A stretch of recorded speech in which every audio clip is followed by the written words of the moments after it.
सभापती महोदय माझी विनंती आहे, मी एकटाच आहे वक्ता बोलणारा, किमान मला 10-15 मिनिटं तरी बोलू द्या. सभापती महोदय, मला शेतकऱ्याला योग्य जर भाव मिळाला तर आपण त्या वर्षी बघा, किराणाचं दुकान असेल, सोनाराचं दुकान असेल, गाड्याची दुकानं असतील, सगळी जोरात त्या ठिकाणी चालू असतात.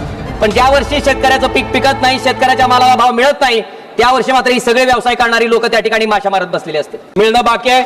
सभापती महोदय, मी तारांकित प्रश्नाच्या माध्यमातून सरकारला प्रश्न विचारला होता की महाराष्ट्रात जी ही आपत्ती आली आहे, या आपत्तीच्या बाबतीत केंद्र सरकारनं राज्य सरकारला काय मदत केली. पण सभापती महोदय, त्या ठिकाणी दुर्दैवानं राज्य सरकारचा प्रस्ताव आला नाही. अशा पद्धतीनं त्या ठिकाणी त्या मंत्री महोदयाच्या उत्तरात, जे गृहराज्यमंत्री आहेत त्यांच्या उत्तरात त्या ठिकाणी मला सांगितलं गेलंय. सभापती महोदय, मला अपेक्षा आहे की महाराष्ट्र सरकारनं तातडीनं ती मदतीचा प्रस्ताव पाठवावा केंद्र सरकारकडे, आणि डबल इंजिनच्या सरकारच्या माध्यमातून जी शेतकऱ्याला भरीव स्वरूपाची मदत त्या ठिकाणी मिळणं गरजेचं आहे, ती मदत त्या ठिकाणी तातडीनं मिळवून द्यावी, ही माझी आपल्या माध्यमातून केंद्र सरकारला विनंती आहे आणि राज्य सरकारला विनंती आहे. त्यानं पिकवलेल्या माल उत्पन्नाला त्या ठिकाणी स्वामीनाथन आयोगाच्या शिफारशीप्रमाणे त्याच्या उत्पादन खर्चावर आधारित त्या ठिकाणी त्याला हमीभाव जोपर्यंत मिळणार नाही तोपर्यंत मला वाटते आपण जे 5 ट्रिलियन इकॉनॉमीचं स्वप्न त्या ठिकाणी बघतोय ते आपण कधीही गाठू शकणार नाहीत. सभापती महोदय, मी कायम ऐकतो की आपण इतके मोठे हायवे बनवले, इतक्या मेट्रो बनवल्या, ह्या हायवेसाठी 70,000 कोटी, त्या हायवेसाठी 1,00,000 कोटी.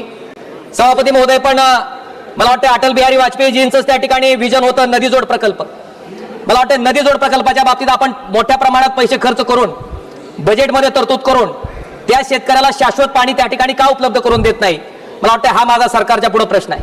सभापती महोदय, आपण बघितलं असेल, ज्या वर्षी चांगला पाऊस होतो आणि शेतकऱ्याचं त्या ठिकाणी पीक पिकतं आणि प्रचंड प्रमाणात उत्पन्न येतं, उत्पन्न आल्याच्या नंतर, म्हणून माझी विनंती आहे की शेतीकडे बघत असताना जो दृष्टिकोन सरकारचा आहे तो दृष्टिकोन त्या ठिकाणी बदलणं गरजेचं आहे.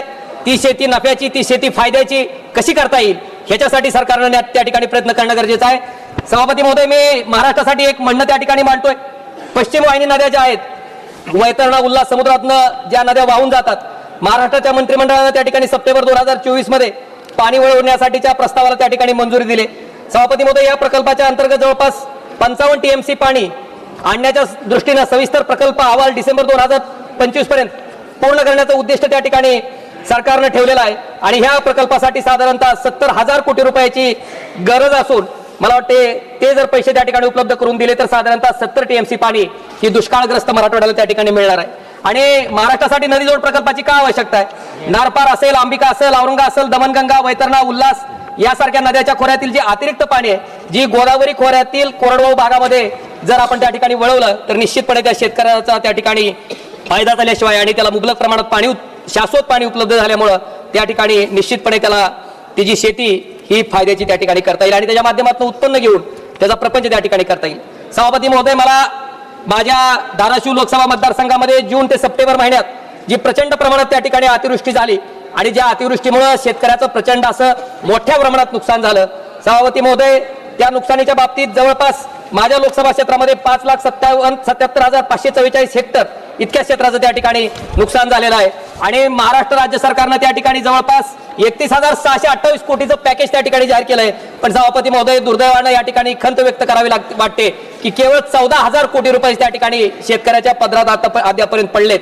अजूनपर्यंत जवळपास 17,628 कोटी रुपये त्या ठिकाणी शेतकऱ्याला सांगायचंय की मराठवाड्यामध्ये साधारणतः 1 जानेवारी ते 30 ऑक्टोबर 2025 पर्यंत किती आत्महत्या झाल्या? सभापती महोदय, 112 छत्रपती संभाजीनगरमध्ये, 32 जालन्यात, परभणीमध्ये 45, हिंगोलीमध्ये 33, नांदेडमध्ये 90, बीडमध्ये 108, लातूरमध्ये 47, धाराशिवमध्ये 70.